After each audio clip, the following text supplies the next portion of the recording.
한국신약학회와 CBS 잘잘법이 함께하는 요한계시록 연속 특강 두 번째 시간입니다. 오늘은 요한계시록을 이해하기 위해서 어떠한 사상적 맥락과 문학적 문맥 속에서 요한계시록이 자리 잡고 있는지를 알아보는 시간입니다. 이렇게 우리가 문맥을 알 때 거기에 속한 무엇인가를 잘 이해할 수 있거든요. 오늘은 호세학교 교수이시자 한국신약학회 부회장이신 조태현 교수님께서 이 부분에 관해서 말씀해 주시겠습니다. 교수님, 요한계시록은 묵시문학이라고 하는데요. 묵시문학이라는 것은 도대체 무엇인가요? 이 문서를 성서의 다른 문서들과 비교할 때 어떻게 설명할 수 있을런지요? 그 유대인들의 역사 가운데 기원전 그 3세기부터 하나의 매우 독특한 그러한 그 세계관과 신학이 문서로 등장하기 시작합니다. 이전의 모든 세계관, 이를테면 시편, 욥, 잠언 등의 지혜문학이나 아니면은 이사야, 예레미야, 에스겔 이러한 예언서들, 그들이 가지고 있는 신학 세계관 이런 거하고 완전히 다른 아주 독특한 그러한 그 세계관이 유대인들의 역사 가운데 등장했다고 합니다. 기독교에서 보통 종말론이라고 할 때는 묵시적 종말론을 이야기해요. 묵이라고 할 때는 침묵, 감춰졌다는 뜻이거든요. 거기서 시라고 하는 것은 나타났다는 이야기예요. 묵시라고 하는 것은 감추어진 비밀, 그것이 계시되는 것. 아주 특별한 사람들에게 그들에게만 공개하는 아주 비밀스러운 계시, 이런 것을 가리켜서 묵시라고 이야기합니다. 지혜문학하고 비교해보면 아주 확연하게 우리가 느낄 수가 있어요. 욥, 시편, 잠언 이런 지혜문학은 하나님께서 창조하신 완전한 세계를 설정하고 있습니다. 이 완전한 세계 안에서 하나님의 다스리심이 완전하게 실현될 거예요. 그렇기 때문에 거기에는 어떤 그 질서가 있어요. 사람들이 그것을 깨닫는 것을 가리켜서 지혜라고 하죠.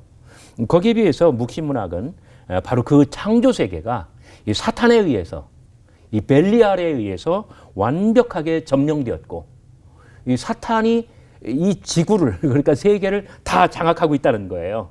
전혀 다른 그러한 세계관이죠. 그래서 지혜문학은 세상에 가득한 그러한 어떤 그 자연 현상에 나타나 있는 어떤 그 자연 원리, 그런 것들을 잘 관찰하라.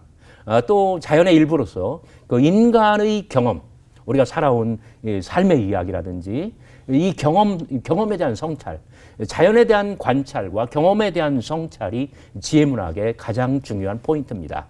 거기에 비하면 묵시문학은 사탄이 지배하는 그러한 권력, 문화, 종교, 제도, 이 세상으로부터 우리가 어떻게 벗어날 수 있을지, 어떻게 탈피할 수 있을지, 어떻게 이 사탄의 어떤 영성이라든지 사탄의 지배로부터 우리가 완벽하게 해방되어서 하나님의 어떤 그 성교를 이루어갈 수 있을지, 이러한 것들이 가장 중요한 포인트라고 볼 수 있습니다.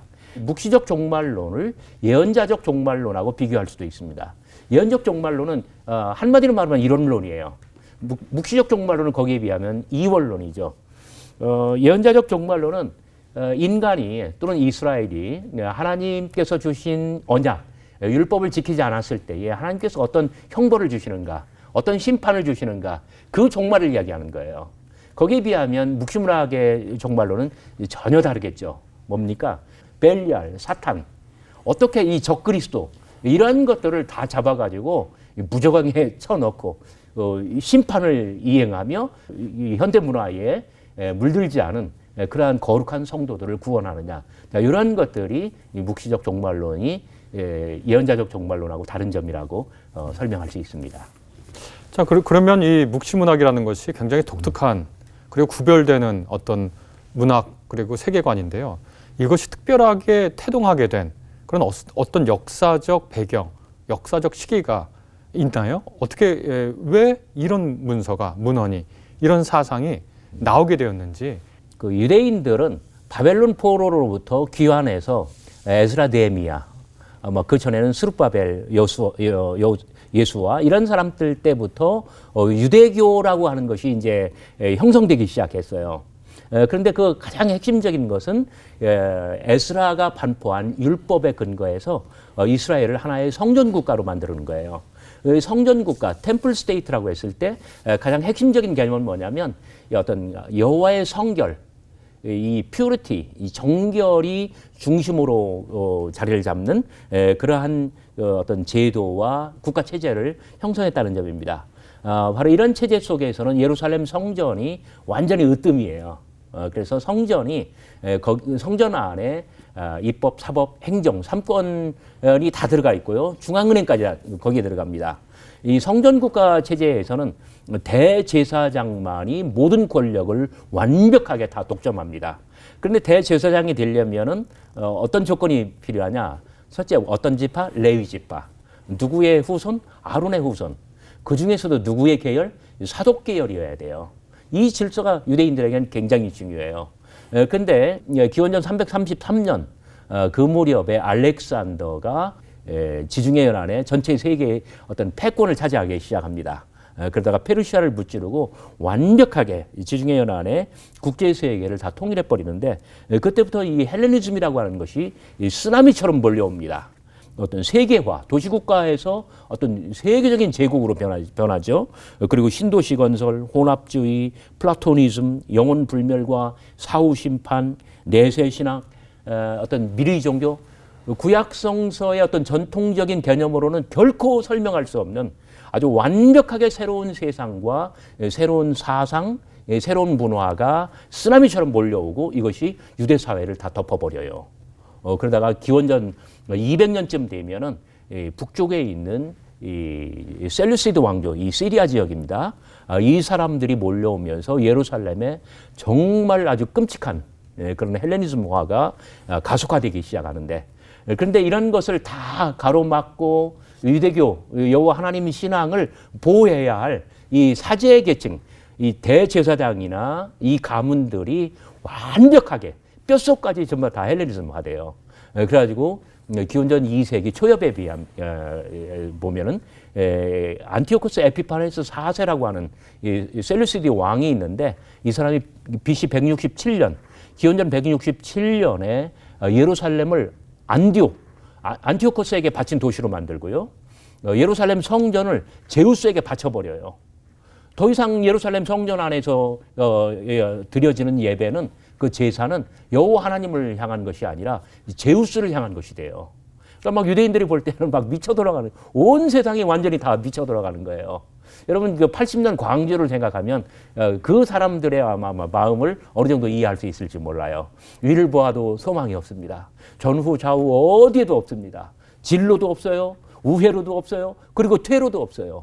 그냥 온 세상이 미쳐 돌아가는 이런 경험, 유대인 최악의 날, 바로 이러한 경험 때문에 온 세상이 이 벨리알, 사탄에 의해서 점령됐다고 이야기를 한 거예요.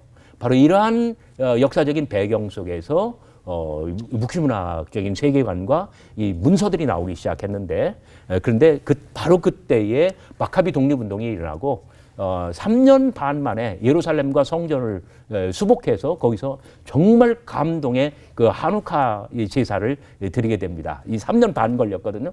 그래서 다니엘서에 나오는 한때와 두때와 반때, 1년, 2년, 또 반년. 그 다니엘서에서 반복적으로 나오는 이야기잖아요.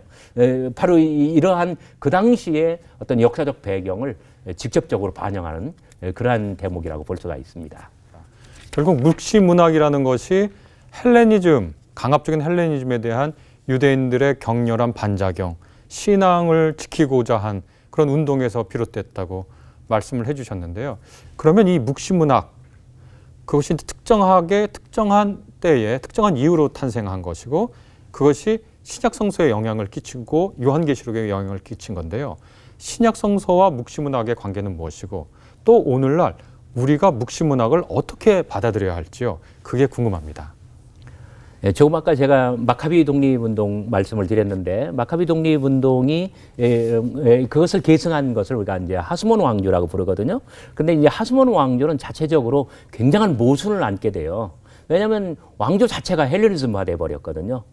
그리고 뭐랄까 유대인들이 전통적으로 지켜오던 어떤 그 질서가 필요했는데 이 사람들은 사독 계열이 아니었거든요. 그런데다가 전쟁을 통해서 손에 피를 묻힌 사람들이에요. 자체적인 모순 때문에 기원전 2세기 중엽과 후엽에 이제 분파들이 발생합니다. 사두개파, 바리새파, 그다음에 에스네파와 쿰란 공동체가 생겨나고, 그래서 묵시문학이라고 하는 것은 유대교 자체 내에 있는 그 민족주의적인 현상이라기보다는 그 자체 안에 있는 어떤 공동체 내분과 관련돼 있는 그런 현상이 좀 다분해요. 그런데 에스네파 가운데 세례 요한이 예수님의 스승이 되잖아요. 그래서 예수님에게 바로 이 에스네파가 간직하고 있었던 묵시문학이 고스란히 세례 요한을 통해서 예수에게 전달되고, 예수께서 하나님의 나라를 가르치실 때에 바로 이 묵시문학적인, 묵시 종말론적인 그러한 의미와 그런 그 색깔이 이제 가미되기 시작합니다.